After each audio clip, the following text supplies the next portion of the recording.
Hello दोस्तों, आज हम आपके लिए बहुत ही इंटरेस्टिंग और ज्ञानवर्धन करने वाली कहानी लेकर आए हैं। कहानी आपको पसंद आए तो प्लीज़ लाइक शेयर करना ना भूलें। तो चलिए कहानी पर चलते हैं। दोस्तों, पुराने समय की बात है जब राजा राज करते थे। गंगाराम पटेल नाम के एक राजा थे। उनके यहाँ बुलाकी दास नाम का एक नाई था जो कि पटेल जी की सेवा भाव में लगा रहता था। नाई की नई नई शादी हुई थी और एक दिन नाई से गंगाराम पटेल जी बोले, अरे भाई नाई, हमारी गंगा नहाने की इच्छा हो रही है, क्या तुम हमारे साथ चलोगे? इतना सुनते ही नाई बोला, महाराज इसके लिए तो मुझे घर पूछना पड़ेगा। तो पटेल जी बोले, ठीक है भाई, पूछ करके कल हमें जवाब दे देना। शाम को नाई जब घर आया तो अपनी पत्नी से बोला, प्रिय, आज हमारे पटेल जी ने अपने गंगा नहाने की इच्छा व्यक्त की है, तुम्हारा क्या मत है? इस पर नाई की पत्नी बोली, स्वामी, महाराज की इच्छा आपको साथ ले जाने की है तो उनकी इच्छा के विरुद्ध तो हम नहीं जा सकते, किंतु हमारी शादी भी तो नई नई हुई है, इसलिए मन तो आपको अपने से दूर करने का नहीं हो रहा। इसलिए मेरे पास एक योजना है, इसके मुताबिक महाराज का कहना भी पूरा हो जाएगा और आप मुझसे दूर भी नहीं होंगे। क्या योजना है देवी? तो सुनो ध्यान से। कल सुबह आप जब पटेल जी के दरबार में पहुंचो तो पटेल जी से कहना, महाराज मैं आपके साथ चल तो रहा हूँ, लेकिन मेरी एक शर्त है। पटेल जी पूछेंगे, क्या शर्त है? तो आप कहना, महाराज रास्ते में जहाँ कहीं भी मैं कोई सवाल करूँ तो आपको उसका जवाब देना पड़ेगा। जहाँ आप मेरे सवाल का जवाब नहीं दे पाए तो मैं वहीं से वापस अपने घर लौट आऊँगा। इस तरह आप रास्ते में कोई भी विचित्र वस्तु देखकर उनसे सवाल कर देना, वह अब जवाब नहीं दे पाएंगे और आप घर वापस आ जाएंगे। इतना सुनते ही नाई बोला, देवी क्या कमाल की तरकीब बताई है आपने, मैं ऐसा ही करूँगा। और सुबह पटेल जी के दरबार में पहुँचते ही पटेल जी ने पूछा, और कहिए नाई, चलोगे या नहीं? तो नाई बोला, महाराज मैं चल तो रहा हूँ, लेकिन मेरी एक शर्त है। रास्ते में जहाँ कहीं भी मैं कोई भी सवाल आपके सामने रखूँ तो उस सवाल का जवाब आपको देना होगा। अगर आप मेरे सवाल का जवाब नहीं दे पाए तो मैं वहीं से घर वापस लौट आऊँगा। इस पर पटेल जी बोले, ठीक है भाई नाई, हमें तेरी शर्त मंजूर है। और गंगाराम पटेल और बुलाकी दास नाई गंगा नहाने की तैयारी करने लगे। तैयारी के बाद दोनों अपने अपने घोड़ों पर सवार होकर गंगा नहाने चल दिए। रास्ते में चलते चलते शाम हो जाती है और किसी शहर के किनारे एक बगीचे में अपना पड़ाव डाल देते हैं। और पटेल जी कहते हैं कि नाई, आज हम यहीं रुकेंगे क्योंकि रात होने वाली है, अब गंगा नहाने के लिए सुबह ही चलेंगे। इसलिए नाई तुम बाज़ार जाओ और अपने लिए खाने पीने का बंदोबस्त और घोड़े के लिए दाना घास लेकर के आओ। इतना सुनते ही नाई पटेल जी से पैसे लेकर बाज़ार की ओर चल देता है। बाज़ार में पहुंचकर नाई ने अपने लिए खाने पीने का सामान और घोड़ों के लिए दाना घास लेकर पटेल जी की ओर वापस चल दिया। बाजार से निकला ही था कि उसे अपनी पत्नी की नसीहत याद आ गई। नसीहत याद आते ही कोई विचित्र सवाल सोचने लगा और सवाल सोचते हुए पटेल जी की तरफ लौट ही रहा था कि रास्ते में एक गहरा कुआं दिखाई दिया, जिस पर एक आदमी को चीरकर दो फाड़ करने के बाद कुएं के एक इधर किनारे पर पड़ी तो दूसरी दूसरे किनारे पर पड़ी देखी। तो नाई ने सोचा कि किसी मनुष्य की दो फाड़ करके कुएं पर इस तरह क्यों और किसने डाला है। नाई ने सोचा कि अब मैं जाते ही इसी सवाल को राजा से पूछूंगा, और नाई ने उत्सुकता दिखाते हुए पटेल की ओर चल दिया। बगीचे में पटेल के पास पहुंचते ही बोला, पटेल जी मेरे सवाल का जवाब दीजिए। तो गंगाराम बोले, अरे भाई नाई, घोड़ों को दाना घास डाल, अपने लिए खाना बना और रात को सोते समय मेरे लिए 2 तवे का हुक्का भरना और मेरे पैर दबाना, तब मैं तुम्हारे सवाल का जवाब दूंगा। इतना सुनते ही नाई ने झटपट सारा काम निपटाया और खाना खाने के बाद अपने लिए और पटेल जी के लिए बिस्तर लगा दिया और पटेल जी से बोला, चलिए महाराज आराम करिए, मैं आपके लिए हुक्का भरता हूँ और पैर दबाता हूँ और आप मेरे सवाल का जवाब दीजिए। इस पर पटेल जी बोले, ठीक है भाई नाई, चलो। और पटेल जी बिस्तर पर लेट गए। नाई पैर दबाने लगा और पटेल जी बोले, नाई क्या सवाल है तेरा? तो नाई कहता है कि महाराज, बाजार से लौटते समय मैंने एक कुएं पर एक आदमी की 2 फाड़ एक कुएं के इधर किनारे एक दूसरे किनारे पड़ी देखी हैं। ये फाड़ किसकी हैं और किसी ने क्यों की हैं? इतना सुनते ही पटेल जी बोले, बस इतना सा सवाल? इतने से सवाल के लिए तुम इतना उतावले हो रहे थे?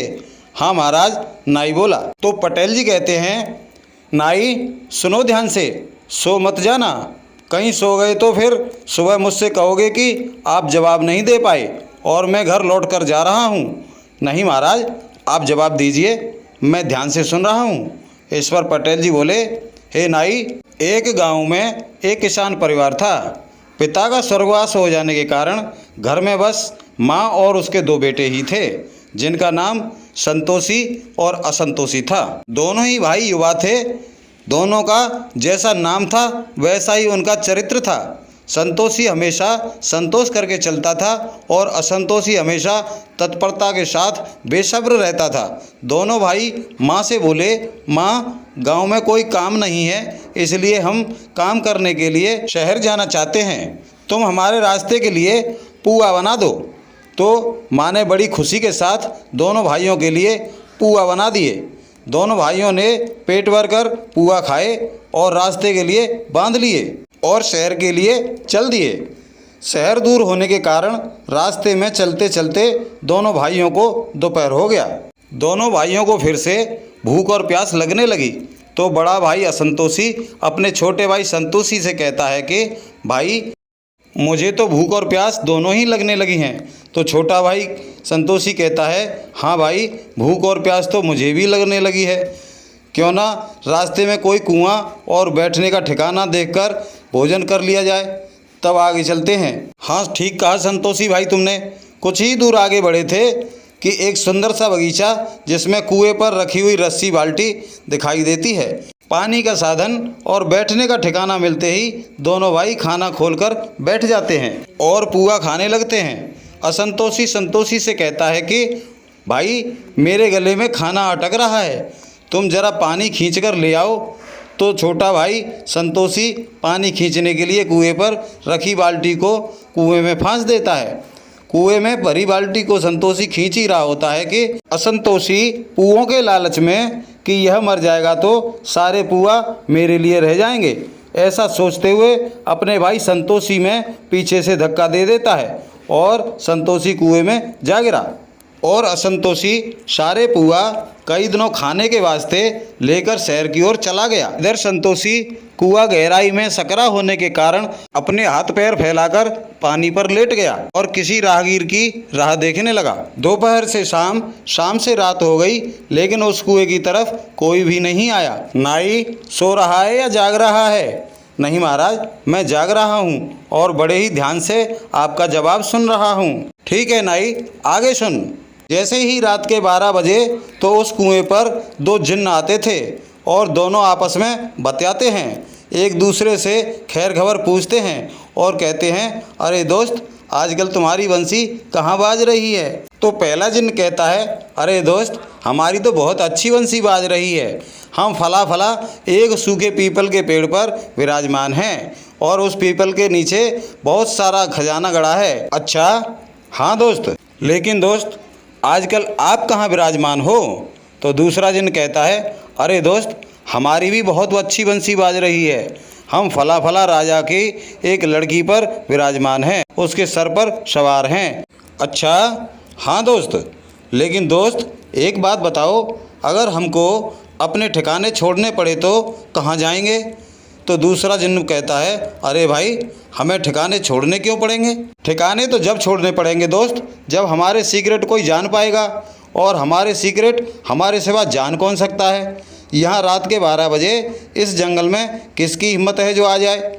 ठीक है दोस्त, लेकिन हमें आपस में एक दूसरे के सीक्रेट पता होने चाहिए। क्या पता कब एक दूसरे को काम आना पड़े। हाँ, ठीक कह रहे हो दोस्त। तो तुम्हारा सीक्रेट क्या है? कुछ खास नहीं दोस्त, मैं जिस सूखे पीपल के पेड़ पर रहता हूँ, उस पीपल के नीचे जो माल है, जो खजाना है, अगर कोई इंसान उसे खोद लेता है, निकाल लेता है, तो मुझे वहाँ से भागना पड़ेगा, वहाँ से जाना पड़ेगा। लेकिन दोस्त तुम्हारा सीक्रेट क्या है? मेरा भी सीक्रेट कुछ खास नहीं दोस्त, मैं जिस राजा की लड़की पर सर पर सवार हूँ, उस लड़की के सामने काला घोड़ा लाया जाए और उस लड़की के हाथों से 3 संटियाँ उस घोड़े में मरवाई जाएं, तो उस लड़की के सर से उतरकर उस घोड़े पर बैठकर भाग जाऊंगा और फिर कभी उस लड़की के सर पर लौटकर नहीं आ सकता। दोनों जिन्नों की रात भर की यह कहानी, यह सब बातें कुएं में पड़ा पड़ा बिना कुछ बोले संतोषी सुनता रहा। जैसे ही सुबह का टाइम होता है, वैसे ही जिन्न अपने अपने ठिकानों पर चले जाते हैं और दिन निकल आता है। धीरे धीरे समय का सूरज आगे चढ़ता है तो कुछ पशु चराने वाले ग्वाले उस बगीचे की तरफ आते हैं। उनमें से एक ग्वाला पानी पीने के लिए कुएं की तरफ आता है और अपनी रस्सी बाल्टी लिए हुए कुएं में फांस देता है। जैसे ही ग्वाले ने रस्सी बाल्टी फांसी तो कुएं में गिरे संतोषी ने बाल्टी को पकड़ लिया। जैसे ही संतोषी ने बाल्टी को पकड़ा, ग्वाला घबरा गया और ग्वाला बोला, कुएं में कोई भूत है क्या भाई? तो संतोषी बोला, अरे भाई, मैं कोई भूत नहीं हूँ, मैं एक इंसान हूँ और धोखे से मैं कुएं में गिर गया हूँ। आपकी रहमत हो जाए तो भाई मुझे बाहर निकाल लो। इतना सुनते ही ग्वाला अपने बाकी साथियों को बुलाकर लाता है और संतोषी को कुएं से बाहर निकाल लेता है। बाहर निकलकर संतोषी सभी ग्वालों का शुक्रिया अदा करता है और उसके बाद उसी शहर के बाज़ार में काम की तलाश में चला जाता है। बाजार में पहुंचने पर शहर के जन जन के मुंह पर राजा की लड़की की बीमारी का चर्चा सुनाई देता है। संतोषी ने किसी सज्जन से इस चर्चा के बारे में गंभीरता से पूछा तो पता चला कि राजा की लड़की काफ़ी दिनों से किसी पीड़ा से ग्रसित है। बड़े बड़े हकीम वैद्य प्रयास कर रहे हैं, लेकिन लड़की ठीक नहीं हो पा रही है। इस पर राजा ने घोषणा की है कि जो भी व्यक्ति मेरी लड़की को ठीक करेगा, मैं उसको अपनी लड़की का राज तिलक और आधा राज दान में दे दूंगा। इतना सुनते ही संतोषी को कुएं की बात याद आ जाती है और बिना किसी लालच के राजा की लड़की को ठीक करने के उद्देश्य से राज दरबार की ओर चल देता है।